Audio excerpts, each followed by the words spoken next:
Hi అండి. నేను మీ Bhargavi vlogs అండి. ఈరోజు యాక్చువల్గా ఎగ్ పులుసు తినాలనిపించిందండి. సో నేను ఎగ్ పులుసు చేయాలనుకుంటున్నాను. దానికి హాఫ్ డజన్ ఎగ్స్ తీసుకొచ్చాను. హాఫ్ డజన్ ఎగ్స్లో 2 ఎగ్స్ యాక్చువల్గా పగిలిపోయాయి. సో 4 ఎగ్స్ మాత్రమే పొట్టు తీసేసుకొని దానికి చిన్న చిన్న టీత్ పిన్తో హోల్స్ చేసేసుకుని ఒక కడాయి పెట్టుకుని 1 టేబుల్ స్పూన్ ఆయిల్ వేసుకుని దాంట్లో ఎగ్స్ వేసేసుకున్నానండి. కొంచెం పసుపు సాల్ట్ యాడ్ చేసుకున్నాను, వేగేటప్పుడు బాగుంటుందని.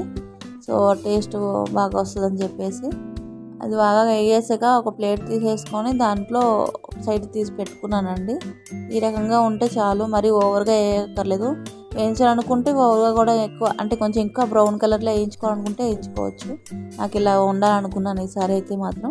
సో ఇలా వేసుకున్నాం. మిగిలిన ఆయిల్ అందులో ఉంది కదండి, దాంట్లో మినపగుడ్లు ఫ్లేవర్ కోసం అండ్ బలం అంటారు కదా మినపగుడ్లు, సో అది ఆవాలు అండ్ జీలకర్ర కూడా యాడ్ చేసేసుకొని వేయించేసుకున్నానండి.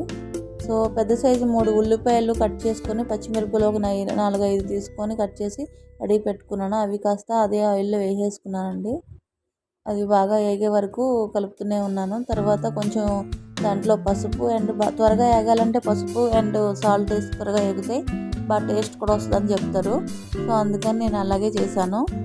సో అందులోనే నేను బాగా వేగాక కొంచెం ఇంకో పసుపు సాల్ట్ యాడ్ చేసేసుకొని తర్వాత నేను అందులో కొంచెం వైపు వేగాక కారపొడి కూడా యాడ్ చేసేసుకున్నానండి. సో అదంతా కలిపేసుకొని బాగా మాగినాక అంటే ఆ పచ్చివాసన పోయే వరకు వేగాలి. మూత పెట్టుకుంటే అది మాదిరి స్మెల్ మళ్ళీ వస్తుంది. సో కొంచెం నార్మల్గా ఆయిల్లోనే వేగించేసి పెట్టాలి. ఇక్కడ మా అమ్మ చింతపండు కలిపి నాకు రసం తీసి పెడుతుంది. నేను ముందే నానబెట్టుకున్నా, నాకు కొంచెం హెల్ప్ చేసింది చింతపండు రసం తీసి. సో ఇది మాత్రం ఈ క్వాంటిటీలో వేగాక అప్పుడు కారపొడి యాడ్ చేసుకొని ఈ రేంజ్లో వేగాలి మొత్తానికైతే. ఇంకొంచెం వేగినా పర్లేదు. సో పులుసుకి మెత్తగా ఉడికిపోతుంది కాబట్టి కొంచెం త్వరగా ఉన్నప్పుడే నేను కారపొడి యాడ్ చేసేసి అందులో చింతపండు పులుసు వేసేసాను. ఎలాగో బాయిల్ అవుతుంది, బాగా ఉడుకుతుంది కాబట్టి. చింతపండు దగ్గర అయ్యే వరకు రసం కొంచెం దగ్గరగా థిక్ కన్సిస్టెన్సీ వచ్చినట్టు వరకు పెట్టుకున్నాను అనమాట. థిక్గా వచ్చే వరకు లిక్విడ్ ఉంటుంది కదా. ఉల్లిపాయలు కూడా బాగా ఉడికి మెత్తగా గుజ్జు మాదిరిగా వచ్చి ఆ రసం కూడా చింతపండు రసంలోకి వచ్చేది. ఆ టేస్ట్ చాలా బాగుంటుంది. నాకు చాలా ఇష్టం ఎగ్ పులుసు స్టైల్లో చేసుకోవడం. ఇలా ఈ కలర్లో వచ్చే వరకు వచ్చాక ఈ రేంజ్ వచ్చేసరికి దగ్గరగా అయ్యేసరికి అప్పుడు నేను ఎగ్స్ పక్కన పెట్టుకున్నాను కదా, అవి తీసుకొని అందులో యాడ్ చేసేసుకున్నాను.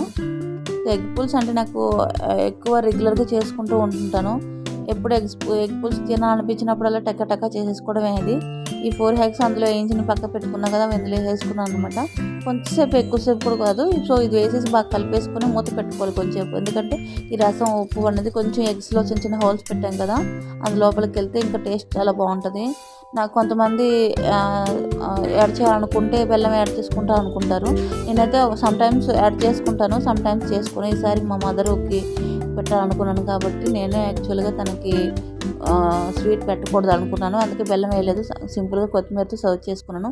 Thank you.